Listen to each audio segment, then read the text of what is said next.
नमस्कार, मैं हूं प्रियंका वर्मा और आप देख रहे हैं देश न्यूज, जिस पर आज हम बात करने वाले हैं ई रूपी के बारे में, जिसके बारे में आज हम लगातार चर्चाओं में सुन रहे हैं। मध्य प्रदेश सरकार ने इसे 18 अगस्त मंगलवार को अपने आयुष्मान भारत मध्य प्रदेश ऑफिस कार्यालय से जारी कर दिया है। साथ ही साथ जिस तरह से अगर हम इसकी बात करें, इसके बारे में जानना बहुत ही आवश्यक हो गया है, क्योंकि ये डिजिटल करेंसी को बढ़ावा देने के लिए सरकार की एक बहुत ही प्रभावी और नई कदम नीति भी है, जिस पर आज हम बात करेंगे। तो सबसे पहले इसके बारे में जानने से पहले ये जानना जरूर होगा कि क्या है ये ई रूपी। जी हाँ, ई रूपी ये केंद्र सरकार द्वारा टेक्नोलॉजी और इकोनॉमी व डेवलपमेंट के आधार पर बनाई गई मुख्य भाग नीति है, जिसकी शुरुआत प्रधानमंत्री नरेंद्र मोदी जी ने 2 अगस्त को वीडियो कॉन्फ्रेंस के माध्यम से की है और इस प्लेटफॉर्म का नाम दिया है ई रूपी।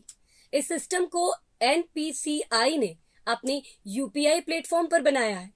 इसे पूरी तरह से कैशलेस और कॉन्टैक्टलेस यानी कि संपर्क रहित बनाया गया है, ताकि सरकार और लाभार्थी के बीच लिमिटेड टच पॉइंट के साथ लाभ को इच्छित लाभार्थी तक भी पहुंचाया जा सके।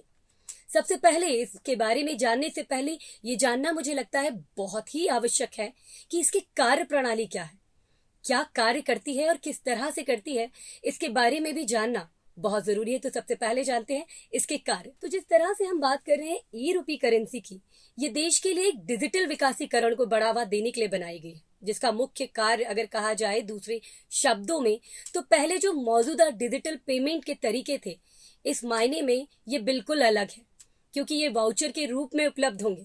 आसान भाषा में कहें तो ये प्रीपेड एक गिफ्ट कार्ड है, जिन्हें ये रिसीव करने का वह शख्स को अपनी सहूलियत के हिसाब से इस्तेमाल करने का अवसर प्रदान करता है।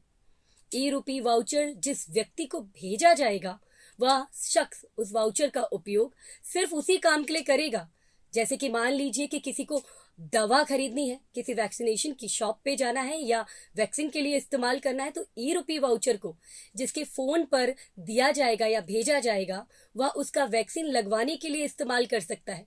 और वाउचर के इस इस्तेमाल होने के साथ साथ इसे इशू करने वाले ऑर्गेनाइजर को भी एक नोटिफिकेशन पहुंच जाएगा। इस वाउचर का प्रयोग किया जा चुका होगा। इस लाभार्थी को इस डिजिटल रूप में जोड़ने के लिए ये कार्य नीति का स्कीम बनाई गई है।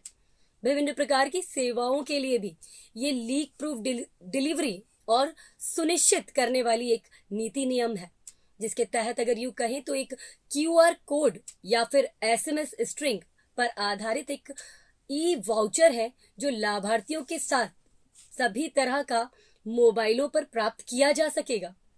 इसको एक आसान से भाषा में अगर कहा जाए तो किसी भी तरह के मोबाइल पर, या यूं कहें कि हम स्मार्टफोन के अलावा साधारण कीपैड मोबाइल पर भी इस योजना से जुड़कर या इस स्कीम के साथ जुड़कर इसका लाभ ले सकते हैं।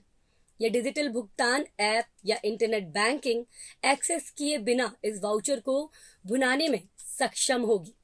नियमित भुगतान के अलावा इसका उपयोग सरकार द्वारा संचालित सभी तरह की योजनाओं के उपभोग करने के लिए भी किया जा सकेगा। इसमें किसी भी प्रकार की चोरी नहीं की जा सकती। तो ये है हमारी ई रूपी पॉलिसी या ई रूपी करेंसी, जो सरकार ने जारी की है, और इसी के साथ साथ मध्य प्रदेश सरकार ने इसको अब मध्य प्रदेश में पूर्ण रूप से लागू कर दिया है। इसी के साथ जानते हैं इसके मुख्य उद्देश्य।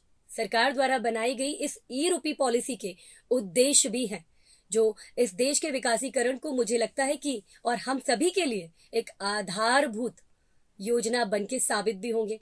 तो इसके उद्देश्यों पर चर्चा करते हुए मैं आपको बताना चाहूंगी कि केंद्र बैंक ने कहा है कि सीबीडीसी का विकास पब्लिक को एक रिस्क और वर्चुअल करेंसी प्रदान कराना है। उन्हें एक वर्चुअल करेंसी में लेन देन के जोखिम के बिना लाभ देगा। सीबीडीसी जारी करने के पीछे एक दृष्टिकोण है। ये एक डिजिटल रुपया बनाया है, जो एक पेपर करेंसी जैसा है, और दूसरा एक सहज तरीके से डिजिटल के रूप में रुपए को भी पेश करने की एक प्रक्रिया, जो कि एक मैसेज करने के द्वारा आप तक पहुंचाई जा सकती है। डिजिटल करेंसी आने के बाद कैश रखने की जरूरत महसूस नहीं होगी या जरूरत नहीं पड़ेगी। ये मोबाइल वॉलेट की तरह ही काम भी करेगी। साथ ही साथ इसको अपने पास रखने पर या इसका इस्तेमाल करने पर इस पर ब्याज भी मिलेगा।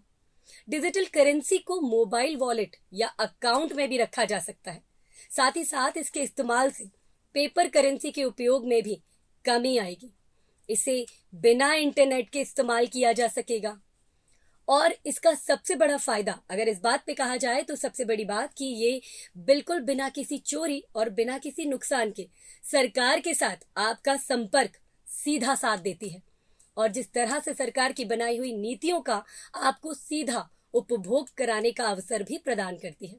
तो ये थी हमारी ई रूपी पॉलिसी के उद्देश्य, जिसका एक ही महत्व है कि देश के मूलभूत विकास में डिजिटलाइजेशन का बढ़ावा देना और उसके साथ ही ये देश में सरकार द्वारा दी गई स्कीम, जिसके द्वारा एक नया कदम उठाया गया है जो डिजिटल प्रणाली को बहुत मजबूत भी बनाएगा और देश की मजबूत सुदृढ़ता को भी प्रदान करेगा। फिलहाल इस खबर में इतना ही। अगली बार आपसे फिर मिलूंगी देश और दुनिया की नई खबरों के साथ। आप मुझे दीजिए इजाजत और आप बने रहिए देश न्यूज के साथ। धन्यवाद। मैं हूं प्रियंका।